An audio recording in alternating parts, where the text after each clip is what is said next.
Tomorrow we're getting a new air conditioning system, top to bottom installed. This is the air handler closet. Native Air, Ryan, actually the owner, is part of the Smart Woodshop family.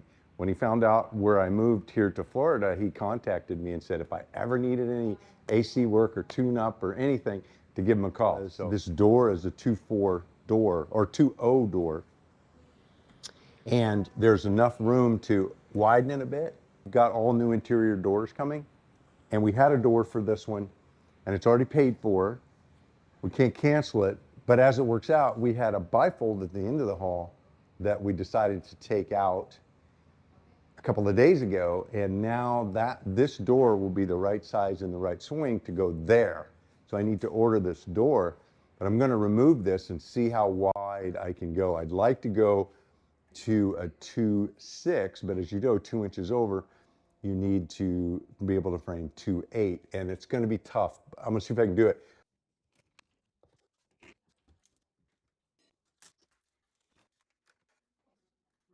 That was all it took.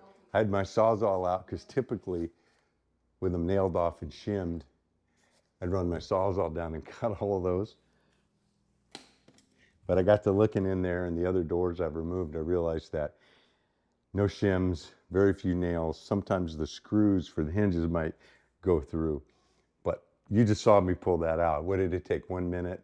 Just nothing holding these doors in place. At least when I put them back, they'll be done a lot better.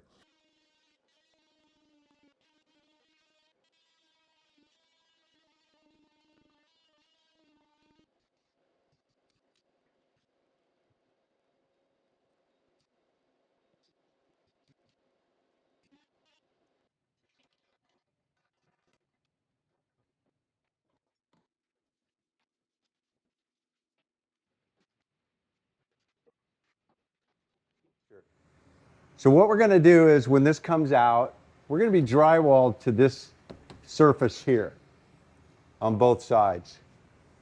The door, obviously, this is the framing. It's actually, I think, a half an inch over what I need. So a 2.6 door takes 2.8, and I'm close to 2.9, 2.8 3/4. So I have 3/4 more than I need, but I just went to the existing studs on the other side and put the trimmers in there, and that's what I ended up with.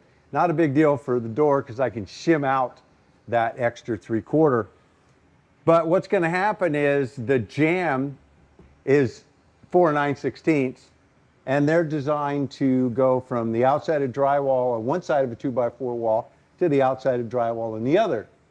In this case, it's going to butt into the nailer, the corner nailer, on both sides. So what I'll do is when I get the door, I'll take the door off the jamb, and I'll rip down the inside. I'll probably take it apart and run it through the table saw, and I'll rip the jamb down to be narrow enough to come to the outside of the drywall out here and butt into this wood or close to it. Probably leave a little bit of room and caulk that.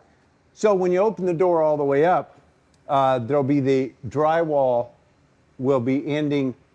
It won't show much, but it definitely won't be a typical finish you'd want to do in like a bedroom. But this is utilitarian. I want to make it work for the purpose, and that is to handle the air handler and service the air handler, or change it out in the future. So what I'll probably do is if that corner of that drywall, the raw edge, shows too much, I'll put a corner bead on, or I'll put a little piece of trim right just on that 1/2 inch that would show. It'll look fine. When you open it all the way up, though, you're going to have maximum access. It's going to be this full space inside minus 1 inch, 1/2 inch on either side for drywall. Not exactly what I intended when I started, but again, it's remodel. That's what you end up with. It'll turn out good from the outside. You won't see that. So from a finish level, it'll look very nice. The magic of video, we get to jump all the way 1.5 years into the future almost and see how it turned out. I'm really happy that we went ahead and expanded this to a 2.6. You can see that it trimmed out really nice, and the inside issue where we don't have trim, you can see that the jamb just fit right back to the drywall on both sides. So this finished out real nice. And then the brand new AC, well, it's a year old now. And Ryan at Native Air did it for us. Put in this Rheem Halo. I think it's some kind of UV filter that keeps for healthy air. And he put in this 5-inch filter. These are a couple of extras. That box is right down there. Talked me into just a meat and potatoes Rudd. He said there's some fancier ones on the market, but this one we can get parts for. And he said they just time tested. It's what he puts in his own house. Not only did he do that, but he finished out this drywall with some special paint and to seal it up, and he built the box and insulated the box. This is to draw in the air. So Ryan did a really good job, went above and beyond. And not only that, but he included an Ecobee thermostat so we can control this with our iPhone. This works out really nice. And that was the door down there that originally was going to go here. So you can see that we were able to retask that. But not only that, this door here, we didn't have to buy and wait for, because at the time they were taking 3 months to get doors. What happened was somebody on the Smart Wood Shop was watching and said, hey, that door on that closet in the main that you're fussing with, you should do a barn door. So all I had to do was get a 2.6 blank, which I could get almost right away, and then order up the hardware. So within a week I had that.